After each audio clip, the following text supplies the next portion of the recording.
Back when I was an undergrad, it wasn't really a thing. Like, you didn't have AI classes or you didn't have machine learning as a topic.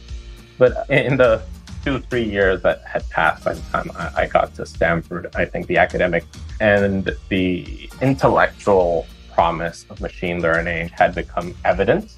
It was just starting to match human capabilities.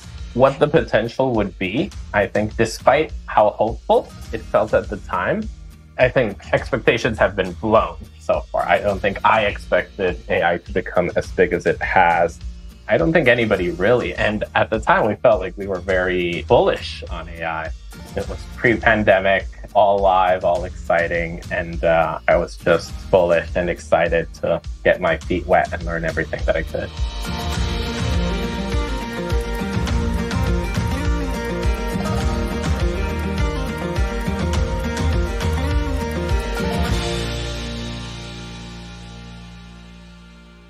Hey folks, I'm Conor Gaughan, and welcome to Consensus in Conversation, a podcast where we're talking to the innovators, entrepreneurs, and thought leaders who are committed to building successful businesses that also help us build a better world. If you've been paying attention to the news in business, technology, or media recently, then you know the topic of the day is AI. It really seems like we've hit a kind of critical mass in the last year, with applications like image generators and ChatGPT bringing public attention to the possibilities of AI, even as the capabilities of the underlying technology begin to surpass our most optimistic initial impressions. It's an exciting and maybe just a little bit scary inflection point. Nearly every day, we're reading news stories about what AI can do and encountering new AI-driven companies working to harness that power. For those of us that lived through the internet boom of the 90s, there's a lot that feels familiar about this Wild West rush to figure out just what this new technology can or should be used for. And much like the internet, AI is poised to be a powerful tool for innovators and entrepreneurs committed to making a positive impact.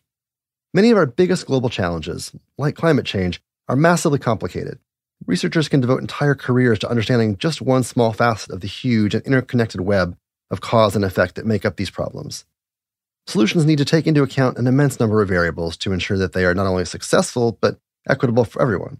How can a business owner or investor make the best decisions about allocating and protecting their assets from the effects of climate change, when even understanding what those effects might be requires processing billions or trillions of data inputs? Well, fortunately, this is the exact kind of thing that AI and machine learning particularly excel at. There's a whole new generation of AI business leaders building exciting companies that aim to tap AI's potential to help us understand and then stay 2 steps ahead of our biggest challenges. And my guest this week is one of them. Max Evans is the co-founder and former chief technology officer of ClimateAi, a startup focused on climate-proofing global supply chains through AI-enhanced forecasting of extreme weather and other climate-related events. Max himself has lived the classic founder's journey, a Harvard degree in applied mathematics, an MBA at Stanford, building a startup from his dorm room, and heading all the way to the boardroom. He's got a deep understanding of machine learning and environmental engineering, and under his watch, ClimateAi has grown from a student dream to running operations in 35 countries and being named a World Economic Forum Technology Pioneer in 2023. I'm super excited to have Max on the show to share his journey and help us understand a little bit more about how AI can contribute to a better and more sustainable future. So let's get into the conversation.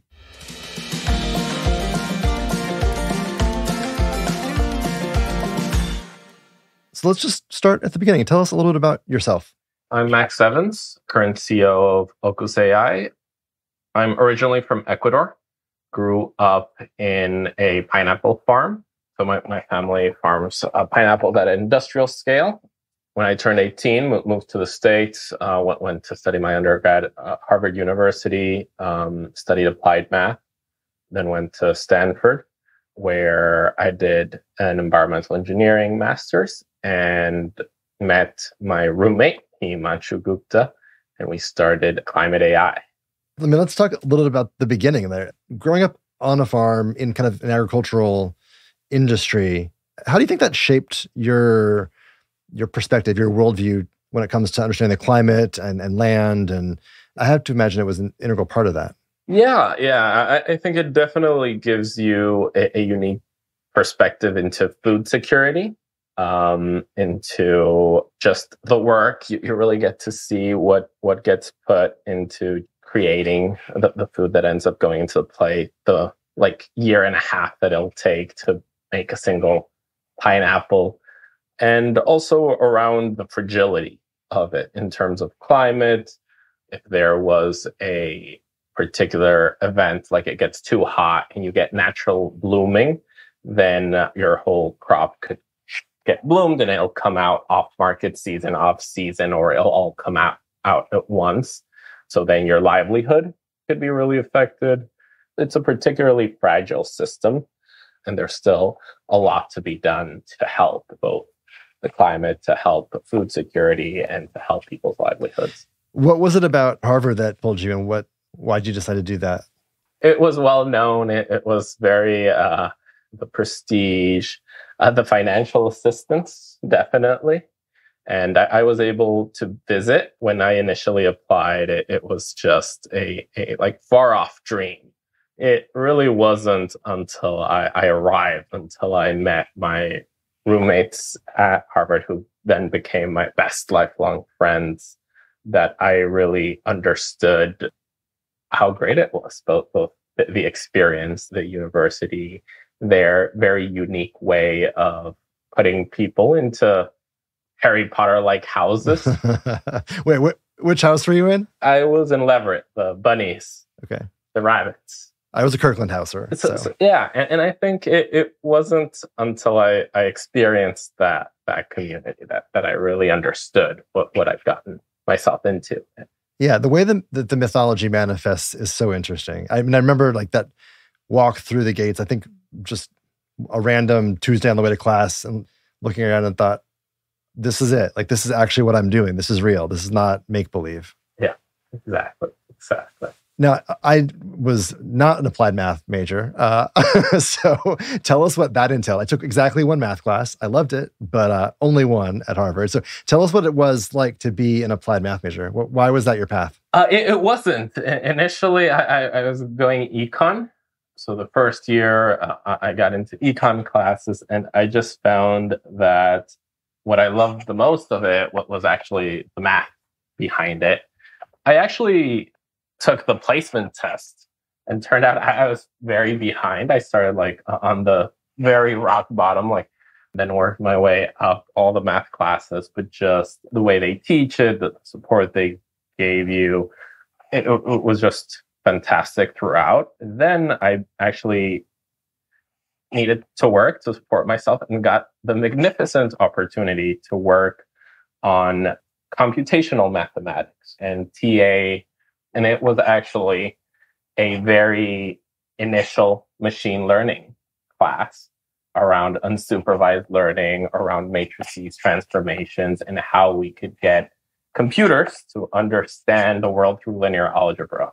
So it was very accidental landing me in machine learning early on. And when you were doing that, did it immediately resonate? Were you TAing and working through the class with your students and thinking, this is some stuff I want to stick with. This is stuff I love. Yeah, I think going back to the Harry Potter-like houses, I think that was my very first moment of witnessing magic. I saw how you could create an unsupervised model to learn to recognize a whistle as a passcode, or how you could magic just comes out of a machine. And it felt very, very magical, and something that I wanted to really delve into. What else could we, together with machines, accomplish? Like, what could we do? It just seemed that there was something there that was bigger than the sum of its parts, but by an order of magnitude. Yeah.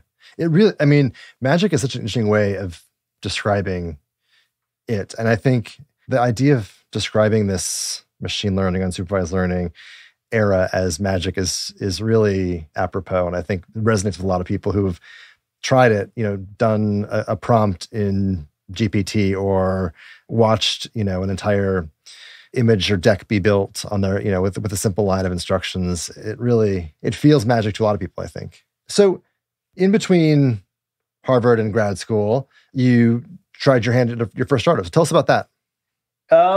So that was more of a small business. I think it never went past getting friends and family invested, but went back home, worked a little bit on the family business around a papaya plantation. that didn't really go anywhere. We had a fungus outbreak. It was a mixture of being a little bit too close to the ocean in our siting, and the moisture that just comes in and out every morning near the ocean. So started working on that project, opened up a English academy. So just had 2 years. Yeah. I mean, growing up in a family business, was that something that you always knew you wanted to pursue, was running your own business? Yeah, I think when that's like the family trade, you always want to be like your father. You always want to be like your parents and follow that trade. So it was always something that I dreamt about doing. So got started on it as quickly as I could. Any lessons that you had in those first 2 years that, looking back, stuck with you over the last few as well? I just really wanted to jump into entrepreneurship without a very clear idea of the industry and the application that I wanted. And I actually think, looking back, I would have liked to go deeper into an industry and understand it a lot more hands-on, both the academic depth and the industry, like the practical depth, makes for some truly wonderful businesses, for some deeper ideas, for deeper and more meaningful insight into what can be done. So then what was it that reattracted you back into academia for graduate work?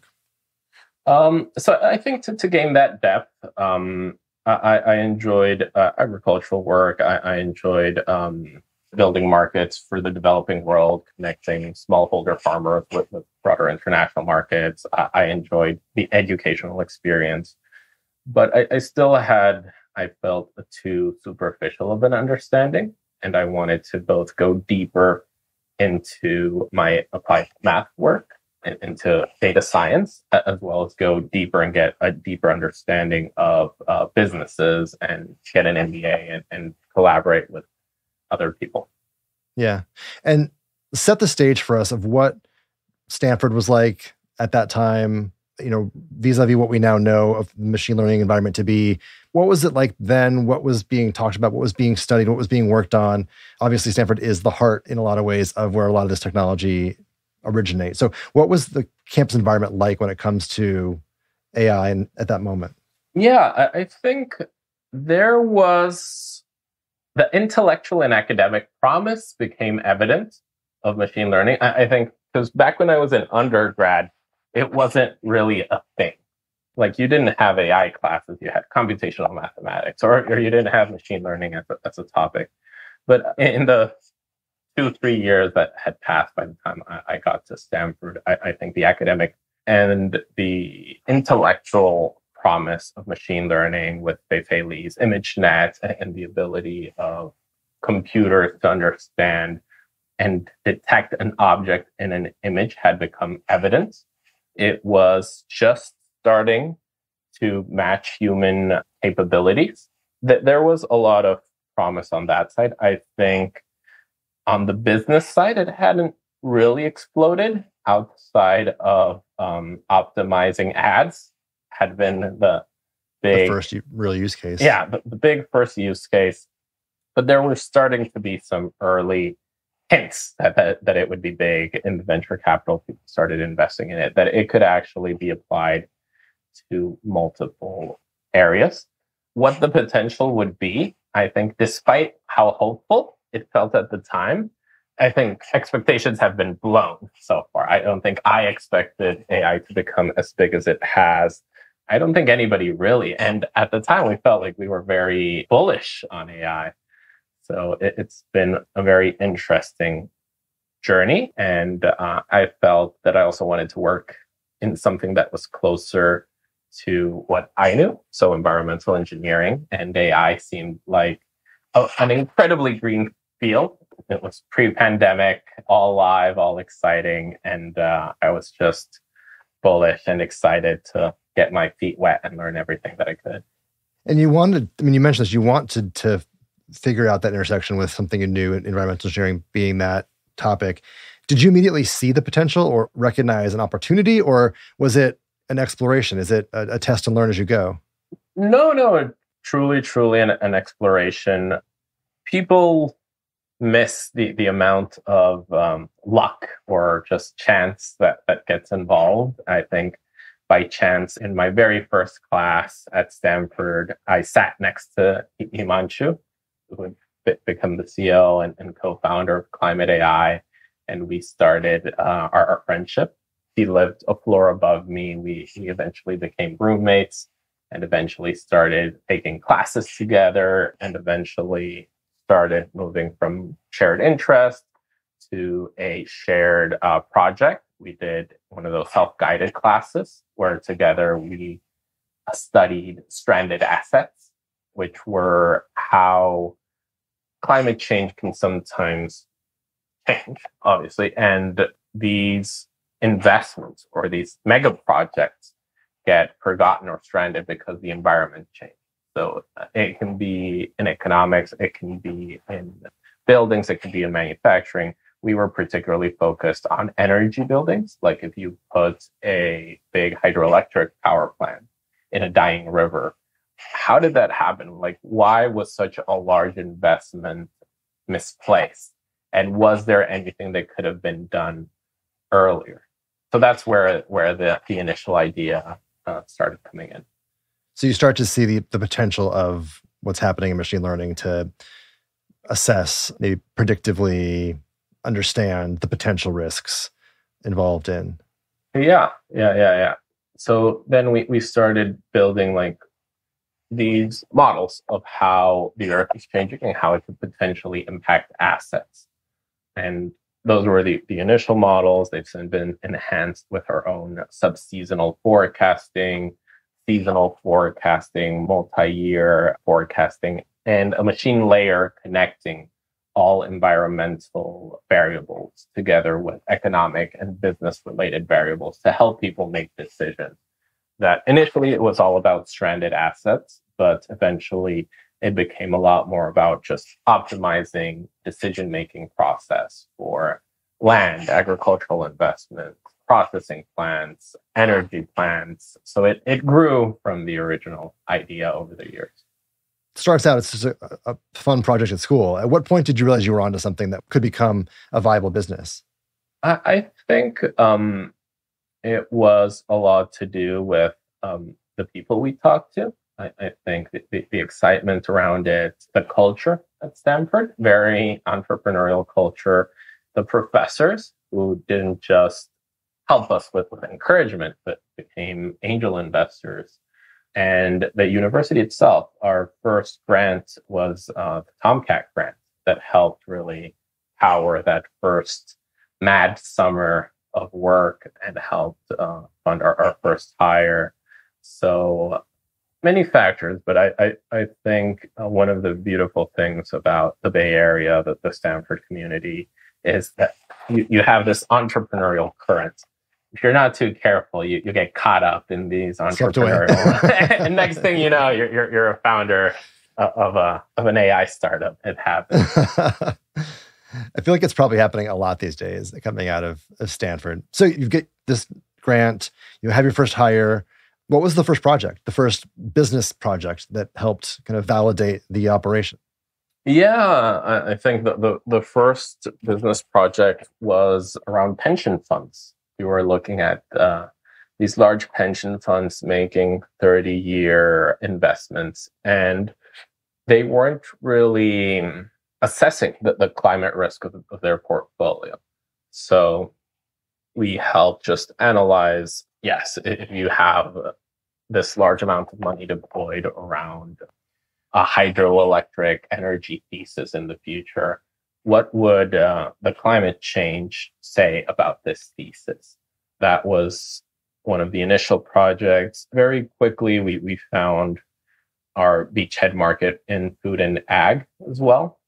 That was probably like our second, third, and fourth project were related to food security and food sustainability around changing areas, say your almond growing zones shifting north, So huge producers of food needing to change where they are investing, how their plants might need to be a little bit further north, or they might need to work with farmers to develop all of this adaptations techniques with seeds on how to generate climate resilient seeds. And you want to be sure that you are looking into this and actually have all of this climate intelligence in your business to make these decisions. So what was the sales and marketing strategy like? How did you find that beachhead? I think initially it was probably a mixture of professors, of cold outreaches, and just trying to expand on both our network and the network of those around us. Always asking people for every call we had, 3 other people that we might be able to talk to, and trying to just expand exponentially from a few links in your network, just continuously grow and continuously be talking to people. And if you had to kind of distill the elevator pitch in retrospect today, what was it? What is it? From our very first time looking at stranded assets to building a full climate intelligence platform, I think it's always been about being able to understand this changing climate and understand both what is happening as well as how it will impact your businesses and how you can become a resilient organism that both understands the climate, understands its impacts, acts appropriately in a way both that you can set your actions that mitigate climate change, as well as understand how you can better organize or reorganize your business around it. So it's a reality, it's happening, and we want to be aware and act appropriately. Yeah. I love the phrase you just used, the climate intelligence platform. I think that's probably a really relatively easy way for people to digest kind of it. But I'm curious if you could talk about, the idea of what machine learning is, what AI is, how these systems work is obviously still so foreign to 99.9% of the world. How would you explain to the layman what the climate intelligence platform is? How is the machine learning embedded in that? What does that mean? Yeah. In the end, there isn't like an AI or one machine learning thing that happens. It's really around building an AI startup. It's around having this philosophy of being able to build lightweight, you can call them machine learning models. You could broadly speak as statistical models that improve and connect the data that's out there with the actions and the decisions that people are making. For us, it fleshes out in the forecasting models. You want to understand how the temperature of the water, precipitation is going to look like the next week, the next month, the next year, the next decade. And on the back end, each of these is its own machine learning model because you need to parameterize the Earth towards the right temporal outlook. But from the front end, it's really just getting better weather and climate forecasts for the near and long-term future. And then an area that we found machine learning very useful is in connecting these forecasts to things that matter to people. In this case, it can be yield. It can be how much are you going to produce of a certain crop. It can be quality, what potential defects in quality you might have or improvements you might have. It can be to a dollar value or a dollar amount. So there's a lot of statistical last mile, and both lightweight and sometimes less lightweight, like LLMs in this case, are very good at bridging this last mile between data and humans and being able to make us more enriched, more data enriched than decision makers. So I think on those two sides is where AI has really helped. From where we sit now, AI is a perpetual topic in the headlines, be it from a regulatory questions perspective. The markets are constant, you see headlines on every major AI player every day, up and down. So as you sit from your perspective, and look at the industry, give us your take on where it is or where it's going or what's next. Or how do you think about it, AI in general right now? It's changing so rapidly that it makes your head spin. It gives you a little bit of whiplash.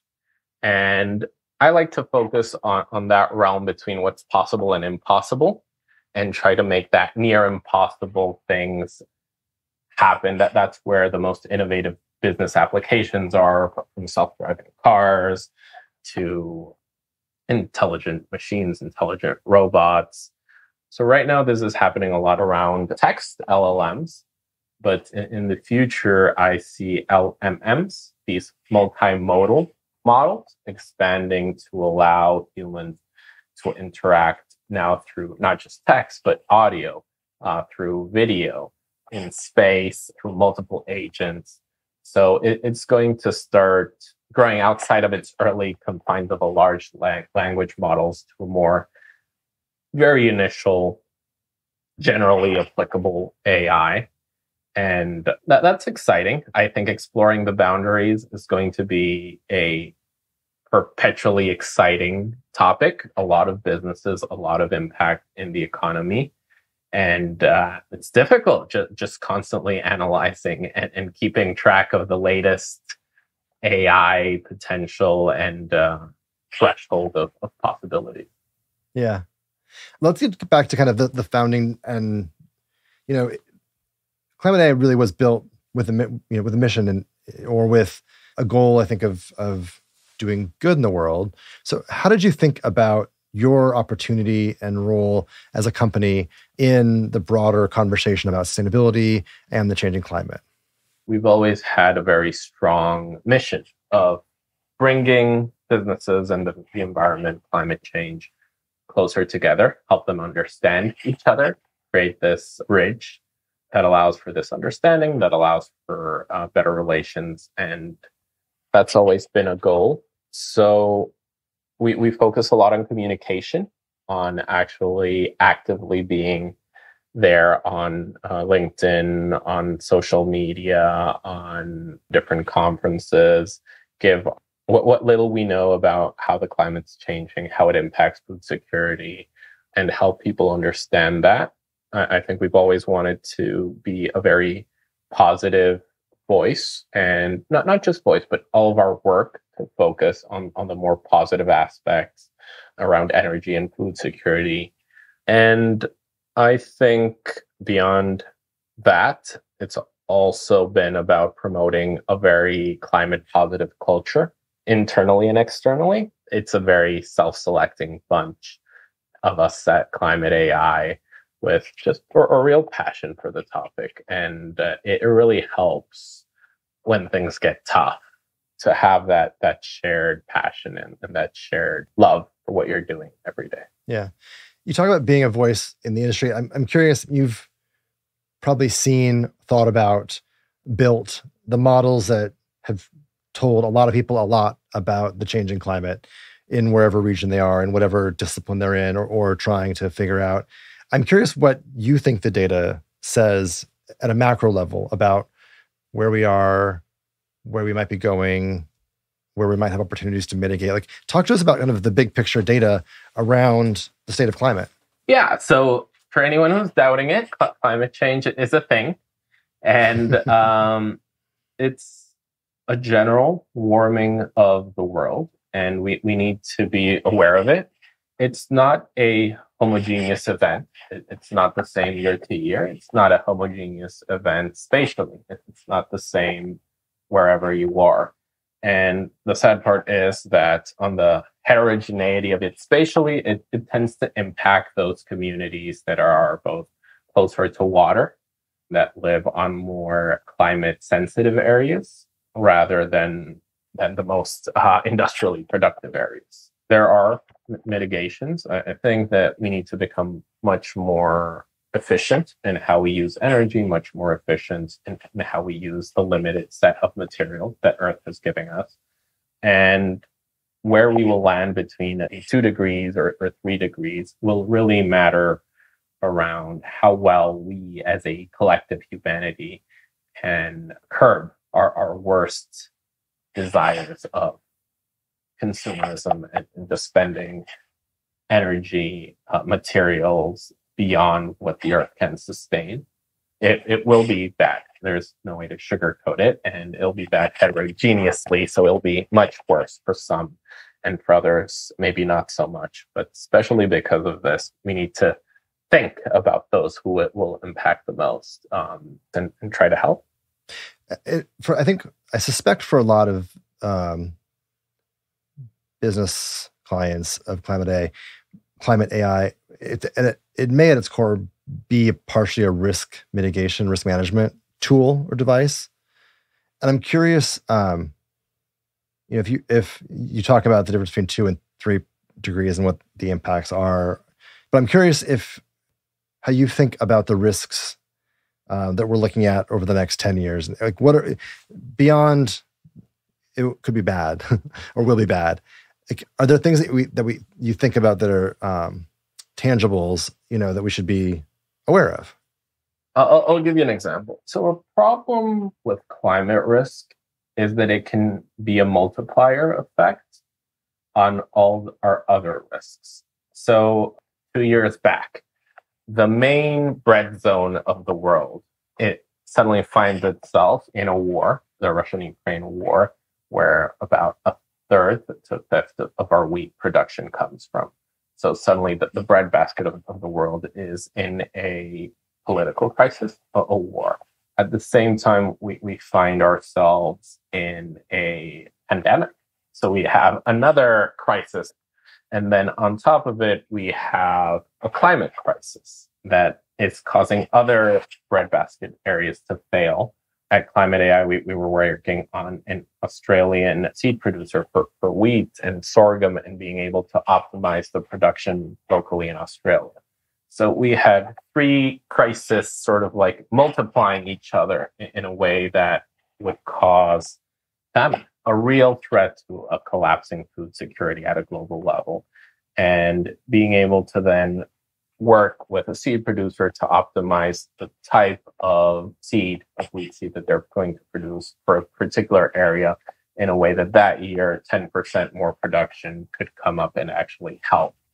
So that was meaningful. It was a meaningful way that we could contribute to food security, to humanity in general. And it was a meaningful example of how, when crises don't happen in isolation, because it's very hard to evaluate them in isolation, when they happen collectively, that's what worries me the most. It's not like, if you ceteris paribus, everything constant, this is climate change. It's the everything coming together that keeps me up at night. Sure. Functionally, ClimateAi has found a way to sell good products and services that do good things for the world, or help on the positive side, enlighten, educate, mitigate in some cases, or empower companies to make decisions that are better for the world. How do you think about the ability for companies, whether it's ClimateAi or the AI space in general, or just corporate America, how do you think about the ability to align those 2 distinct paths, doing well for the company and doing good for the world? So I think that they're well aligned, or at least they should be well aligned. From one side, it's up to consumers to vote with our dollars. It's up to consumers to vote with their true political activity.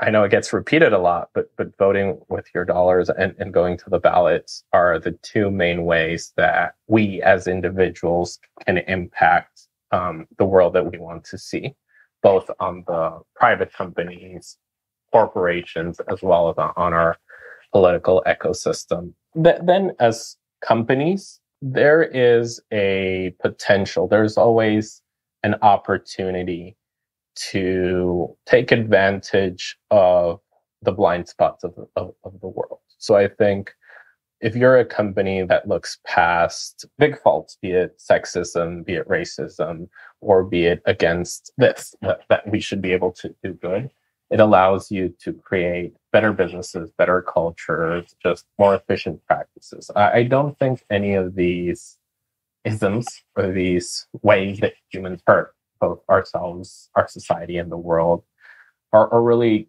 good strategies, business strategies or personal strategies or people strategies. And it's actually an opportunity for up and coming businesses, for up and coming startups to plant a flag around we want to do good. We're going to do things differently than the way they've been done and going to look past these blind spots and take action. It is a powerful rallying cry that helps similar-minded people work together. It helps give them a lot of energy, a lot of power. So I think from that side, I've always been very impressed with how powerful it has been for us to just build a business around doing good and the amount of support that has given us. So that's been very pleasant. And I think it's broadly applicable. I think doing good is good. It's easy to tie them together. I mean, are there kind of big projects, programs, or initiatives that you guys are most proud of, that you're most excited about? So I think there are, and I think we've been very involved in various conferences. We've been promoting various initiatives. I think that the name changed from Acre, used to be the name, around just trying to promote sustainability on land and on agricultural practices, both in businesses, in the agricultural space, and in the seed producing space. I feel like we've generally been a voice for positive change around sustainable agricultural practices. I know a big piece of the recent Series B was to help fund expansion into countries in the global south. And so I'm curious if that feels a bit like a full circle moment for you and how you see that. Yes. I think it's curious how sometimes you'll see someone like me, a Hispanic or Latino, building a company here in the US and in Silicon Valley, in large part thanks to the ecosystem and all of the facilities that you get. And eventually the technology can go home. For me, it is the story, or at least the one that comes to mind, is around roses. Ecuador is one of the biggest rose producers in the world. Just so happens that because they have this harsh altitude conditions, the stems grow big and the plants grow long, and the sun is directly above you, so the stems will be perfectly straight and shooting upwards towards the sun in the equatorial regions. However, it changes year to year. You'll have either a cold season or a warm season, and plants grow based on heat units, and they can reach it in 3 months, 3 months, 2 weeks, give it plus or minus a few weeks. For Ecuador, if your roses come after Valentine, they're worth a tenth of their price because nobody wants to buy a rose the day after Valentine's. So for the Ecuadorian economy at large, it really depends on the agricultural farmers being able to accurately forecast the next season and being able to plant the rose, and you do what's called a cut that lets it then the rose finally grow out to Valentine 3 months before. So being able to give insight into how the Ecuadorian industry can best hit a fruitful Valentine, both for the Ecuadorian economy as well as for everybody who needs to give a rose to their loved ones, was a very satisfying moment. That's awesome. What's next for you? I know you got a bunch of things you're excited about. What have you have your eye on? I'm a big fan of electrification. This is more on a personal note, a big fan of the potential around new energy sources from fusion. I really think AI has a big role to play on helping us model fluid dynamics of plasma better and actually hopefully brings us this last mile to an effective fusion reactions. What's next is following these transformations on LMMs, multimodal large models. They come from large language models. So looking at video and trying to help computers through video understand physical processes and being able to use them to optimize safety and efficiencies in multiple industries and multiple businesses. That's the next plan, or the next idea around ClimateAi, which is my up-and-coming venture. And kind of you sit in a unique position because you have insight into the changing climate and all of the kind of challenges and potential negativity that comes with that every season, every year, and at large. And AI, which some folks predict that, there's the doomsday scenario for AI, right? So you got these two competing doomsday sectors in your life. And yet you show up with a smile and talk about how there's potential to make things better. And so I'm curious how you stay positive and don't become consumed by the negativity that's thrown out there. How do you defeat defeatism?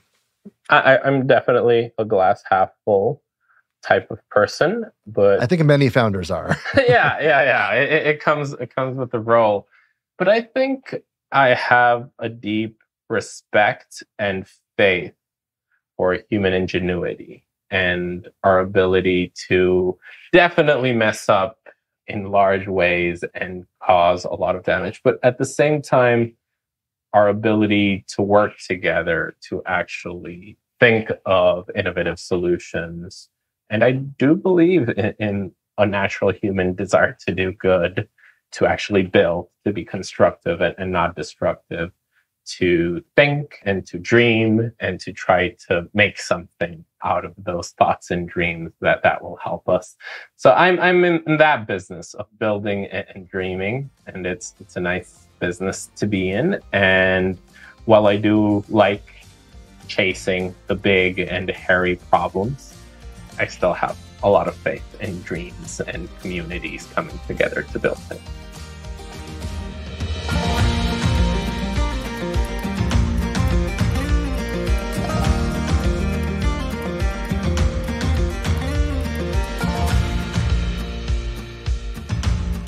Big thanks to Max for joining us on the show this week and providing us with such a fascinating look at how AI can be a powerful tool for positive impact in the right hands. I know there's some anxiety around where AI goes from here, but knowing that folks like Max are playing a role in charting its course makes me really optimistic and excited about the future of the technology. To learn more about ClimateAi and the services they offer, or if you're interested in joining their team, you can visit the website at climate.ai. We'll also have a link in the show notes. And we'll also include a link to Max's newest venture once he's mentioned it, Focus AI, for those of you who'd like to keep up with his work. You can also connect with him directly on LinkedIn at Maximilian Evans. For questions, comments, or ideas sparked by today's conversation, or if you have a great idea for a future conversation, email us directly at cic@consensusdigital.com. That's cic@consensus-digital.com. Please write in and say hello. We'd love to hear from you and know what you're thinking about the show. You can also connect with me directly on LinkedIn and Threads at CKGONE. As always, if you like the show, please give us a follow, a like, or leave a review wherever you listen. Helps us grow our reach and continue bringing you more awesome conversations with business leaders that you want to hear from. Thanks, everyone. We'll see you next week for a brand new conversation. Consensus in Conversation is hosted and executive produced by me, Conor Gaughan. The episode was produced by Will Gatchell and Jeff Rock, with editing from the good folks at Reasonable Volume. Special thanks to the Consensus team, including creative director Kate Tucker, Greg Hurgel on research, and Patrick Gallagher on strategy. Consensus in Conversation can be found on Apple Podcasts, Spotify, YouTube, or wherever you listen. Consensus in Conversation is a podcast by Consensus Digital Media, produced in association with Reasonable Volume.